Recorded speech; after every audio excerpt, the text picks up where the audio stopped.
These are cupping marks. They often arise after cupping therapy, a traditional Chinese medicine practice that is used to heal injuries. I myself am a certified cupping therapist and physical therapist, and I've been using this tool for over 5 years now. After working on hundreds of patients, I can tell you that there are different meanings to the marks. While most marks are completely normal, there are some marks that bring up a little bit of concern. And let me tell you why. Hey everyone, it's Dr. Duong. Welcome back to my channel. Today we are going to go in depth and talk about these cupping marks. Now, if you are new to cupping therapy, I highly recommend you check out my other videos that talks about the uses, benefits, and side effects about cupping therapy, as well as some contraindications of why you wouldn't want to use cupping therapy.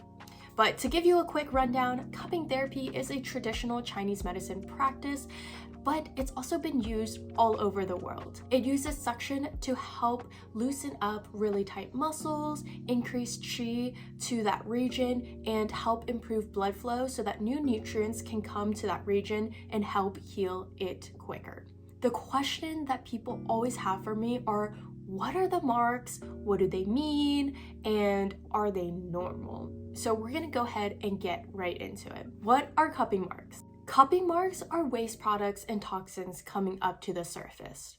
Oftentimes, when we create a suction on the skin and muscles, it opens up the muscle fibers, opens up the capillaries, the pores, and allows for anything that's been stuck in those really tight muscles to finally loosen up and come up to the surface. Hence, the red marks that you usually see. They are not bruises.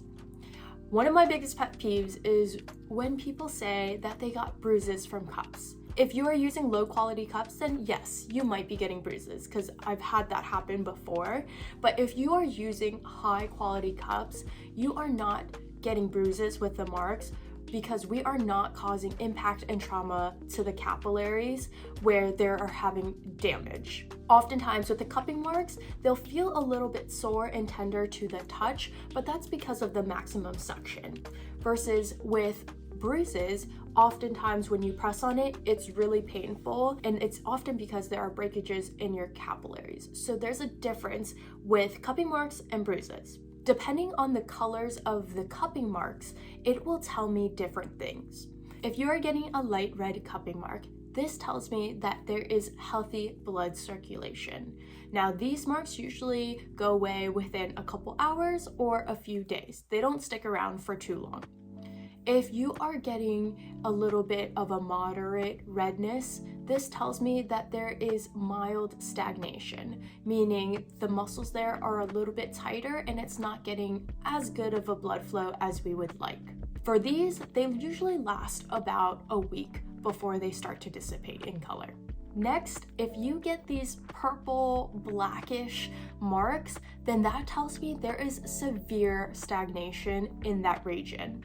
Now, I often find this a lot on people's backs, shoulders, anywhere that has past injuries. If they are not getting good blood flow to those regions and the muscles are super tight and they're holding on to a lot of stress, anxiety, and tension in their bodies, then they will usually get these marks.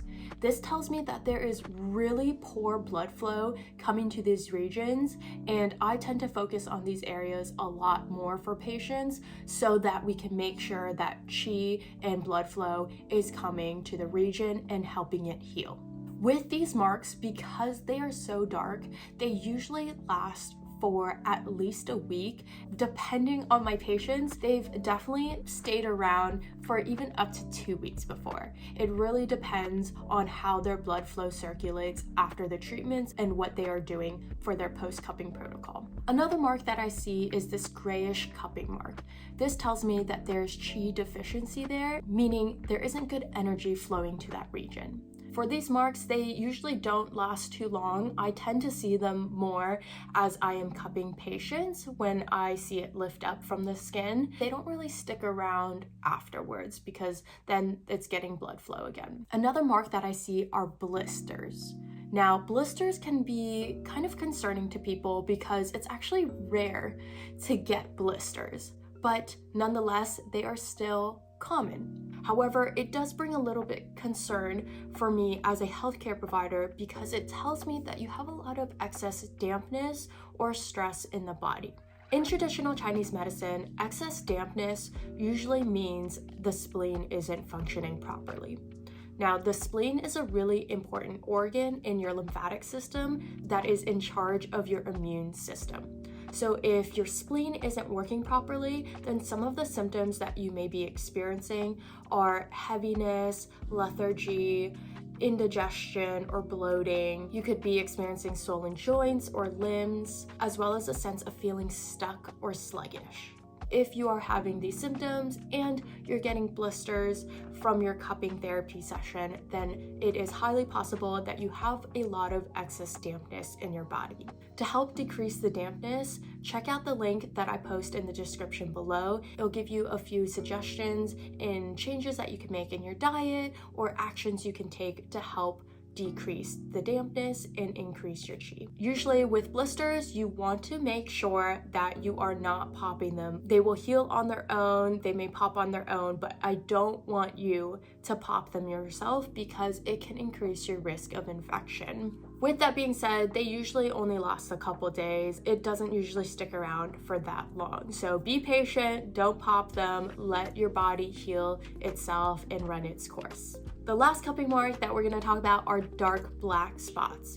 I usually don't get this with my patients, but if it comes up with your cupping marks, then that tells me there's a lot of toxins accumulating in that region. If that's the case, then make sure that you are reflecting on what toxins you are bringing into your system. Alcohol, certain junk foods, smoking, things like that can be causes for toxins, and so doing things to help detoxify your body may be really beneficial. Now that you have a better understanding of the cupping marks, let's talk about how we can get rid of them quicker. After my cupping therapy sessions, I always tell my patients to hydrate, hydrate, hydrate. Make sure you drink a lot of water after the session and the next day. During the cupping session, you may not realize it, but you're actually releasing a lot of heat and your body's working really hard to help heal it. Hydrating will also help clear out your lymphatic system and get rid of the waste products that came up to the surface. You also want to make sure that you're moving your body. Moving your body will help stimulate your lymphatic system and your circulatory system so that the blood flow is getting to the regions that we worked on to help heal the injuries a lot quicker. Lastly, I've had some patients tell me that arnica cream can help decrease some of the marks, so you can also try that. I haven't tried it myself, but if you have patients who don't like marks, then that is a nice solution to try. I will always preface to my patients, if you have an important event coming up, such as a wedding or a photo shoot where you don't want the cupping marks to show up, then reschedule your cupping therapy session to another time. If you have patients who really want the cupping sessions but have an event coming up, the other possible recommendation would be to just do massage cupping and go a little bit light to moderate, and that will help prevent any of the red petechia response coming up.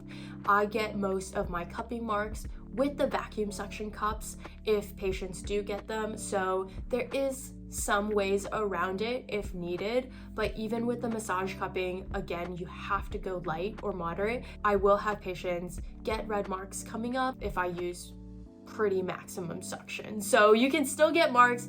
I just highly recommend rescheduling the cupping event until after. To wrap everything up, cupping marks are not bruises. Rather, it's stagnation, dampness, qi deficiency, or toxins coming up to the surface.